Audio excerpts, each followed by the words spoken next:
What's the most paranormal thing that has happened to you? Years ago, I lived in this complex for 8 youth risks. There was a giant shared yard divided by patio in the middle and one building on the right. Another left and another in the middle that was abandoned and locked off anyways in the 80s. The middle one had 4 girls apparently get into some altercation, resulting in them all dying. I don't know the details. People said you could hear them arguing at times loudly for a year. I never heard a sound. One day I'm outside having a cigarette with about 7 other guys, and we heard screaming coming from there, like blood-curdling screams and girls screaming in a mix of Spanish and English. Lights were turning on and you could see things slamming. One guy managed to convince two to go check with him in case some people snuck in and were in danger. As they were going in you could still hear it, and even when they were inside. One of them said when they walked in that it sounded like it was all around them, and another said when he was clearing the rooms on the left side that in the corner of his eye he saw 2 young women screaming at each other, and when he went to face them they were going for they went in. We called the police when one and his partner rolled up the screams, and shit was still happening, so he called back up as he ran inside. All 5 came out after it stopped just in shock. Other cops showed up and they were checking it multiple times. Nothing was ever found. We spoke about it very rarely after that. Now, to my mom, sister, and I are all sensitive to spirit. I've only seen a spirit once, while other experiences were mostly through having an internal sense that something else was present. Sometimes unexplained things would happen to my physical surroundings when I had that gut feeling.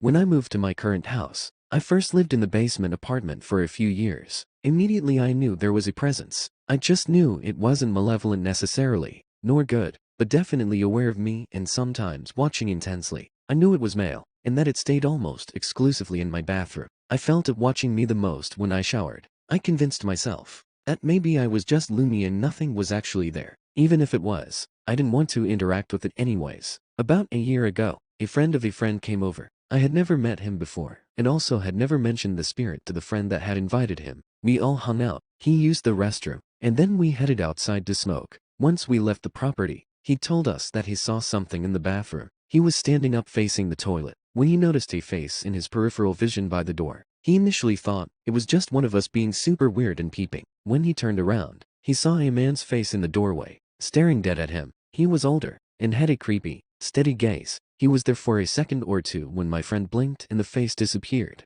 I was honestly shaken when I heard this, but also a bit relieved when I realized I was maybe a little less crazy than I'd thought. Thankfully I have since moved upstairs and haven't had an issue or supernatural experience since. Reply: my mom has the same thing. She claims a demon was in our house, and I believe her because of what happened to me. Basically I had a nightlight as a kid, and the nightlight caused a shadow to go off of the fan and it kind of looked like a person, but it was the fan's reflection probably. But the problem was, the shadow had 2 arms. We went on vacation one time for a week and came back. Nothing was touched in my room, but the shadow had 4 arms suddenly instead of 2. But me being a kid, I was like, weird, and didn't tell anyone. It eventually went away somehow.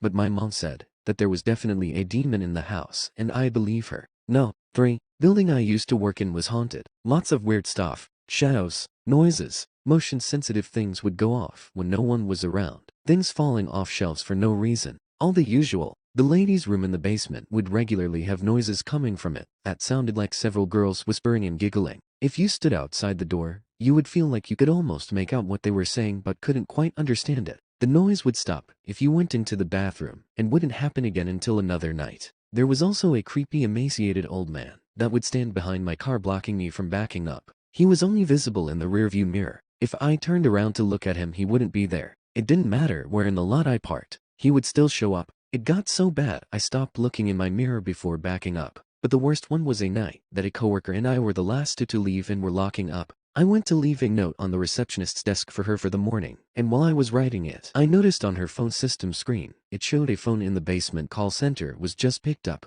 It then showed it dialed another extension in the call center, and that extension started blinking showing it was ringing. The second extension was then picked up. At that point I wondered if someone was still in the call center, so I used the call monitor to listen in on the call. What we heard was a weird raspy noise that sounded like a mix of heavy breathing and a really slow burp. It went on for several seconds then stopped. Then the phone system showed one extension hung up and then the other. I hung up the receptionist's phone and my coworker and I decided whatever the hell was downstairs was welcome to play with the phone all it wanted, because there was no way we were going down there to investigate. We locked up and left. I did not look in my mirror before backing out of my parking spot. Reply: What's especially terrifying about that story to me is the fact that it could have been an actual person down to Ripley. I grew up in a really fucked situation where we were legitimately being harassed by a drug cartel. Very complicated story, but their drug route ran through our backyard. But our double wide was already creepy in the first place. You could feel an uneasy presence, sometimes in certain rooms, and feel like you're being watched. That's why the mix of paranormal and reality is scary to me. Because growing up I couldn't tell if a noise I heard was an intruder or a supernatural presence. No, for one night, I was driving from Rapid City to Albuquerque.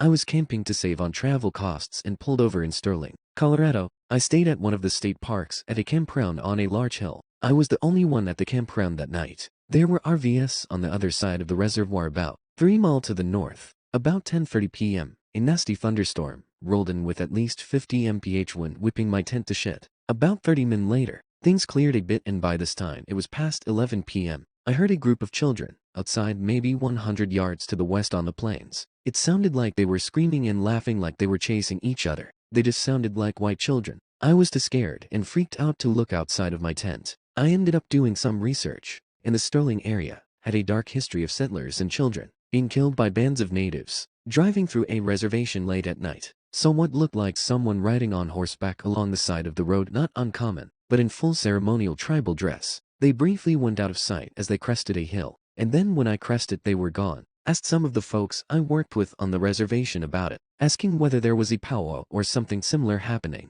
There wasn't, but they did say that road used to be a horse path, used by hunters and warriors before colonization. Probably just a dude on a horse, and my brain misinterpreted what I was seeing, but who knows. Definitely made the hair on the back of my neck stand up though. I'm a huge skeptic, so this is the only case where I've ever seen divided by heard something that couldn't be easily explained.